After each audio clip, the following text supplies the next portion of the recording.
Any questions?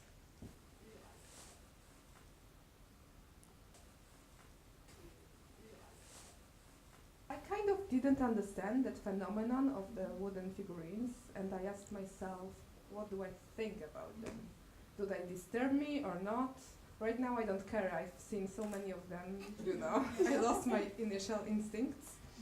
But what was interesting that I found them in America. I went to a Polish restaurant, Amadeusz, in Ann Arbor, and that's when they got me.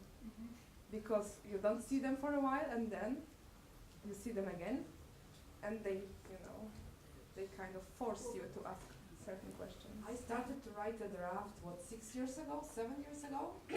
And before I went to Amadeusz, I had no idea what would connect all of my visions in my head. But when I saw these wooden figurines, I thought, yeah, that's the connecting factor for me.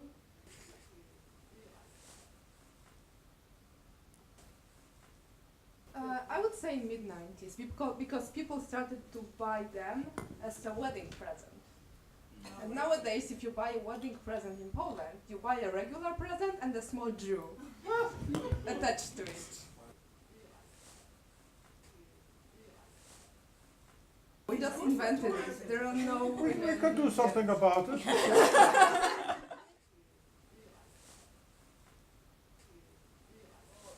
English is my native language.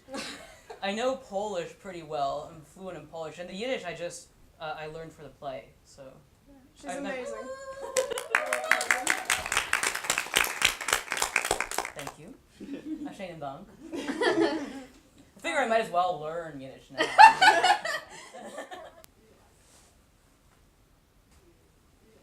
The biographical element, maybe a transition element, because I used to live in other countries. And you know, if you have that experience, then you see things more clearly. I don't think I would be able to write such a play in Poland, because you don't have the distance, right? That's what you acquire when you travel a lot. And biographical, I don't know what is biographical. Each of these characters has something from, you know, my Kirschkes, my guts. But there is no Jana here. Right?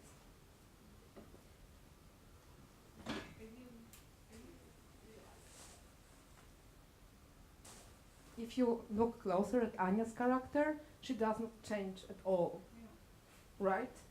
She changes religion and she grows up, but she basically stays the same, only in different clothes and praying to a different god.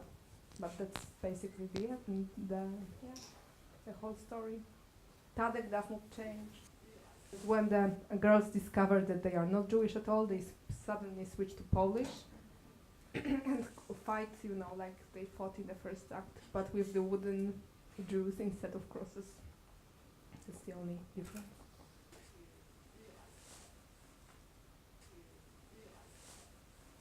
To be Jewish is very fashionable right now in Poland, and it's a new thing.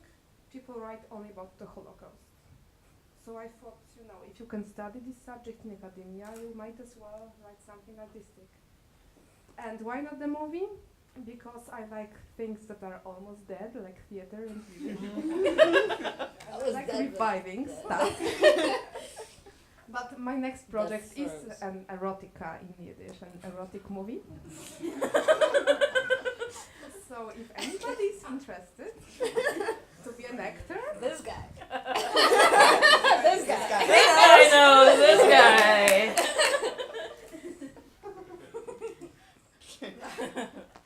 right? Hopefully we'll have a movie, and we are also working on an opera project. That's mine. That's yesterday. What is this we that you keep bringing up here? We're all working already. I was going to add, for me, I was very happy to take on the role of Flima because I was in Belarus for 3 months doing field work and living in a very Orthodox community at the time. So a lot of the dynamic between Itzhokala and Flima, in my mind, was very much a picture of that life, where people sort of took on this Jewish identity wholeheartedly, not really knowing anything about it, but just that we're Jewish, so we're going to be Jewish in the best way possible, and we're going to use it as a weapon to like beat each beat each other over the head with, which is very painful to watch and very disheartening to watch. So I think Jana did a really great job of capturing that sort of struggle to claw your way back to some sense of Jewishness and at the same time destroy other people. But also we have a new fashion, Buddhism, right? It's a newer fashion, the Buddhist circle. And we even had a Buddhist character, but then we cut it because We had a lot of things on this play. Yeah. Wait, so Jana, are there a lot of people in Poland who convert to Judaism? Yeah. Like, is it often that they're not Jewish at all, or they find out they have like a Jewish grandparent and then they convert? Both. Or Both. Both people with Jewish roots and people with no Jewish roots convert.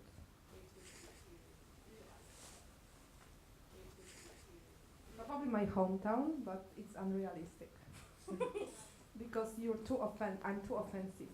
Look at this, there you go. The portraits of Virgin Mary and John Paul. You're not supposed to attack them in Poland, but I wish I could one day show it there. Also maybe in some Hasidic circles. Yes. In places where the play wouldn't be welcome. I did my best to offend everybody in this play. Everybody should be equally offended. But people stayed, so maybe I should try again. Who's still waiting to be offended?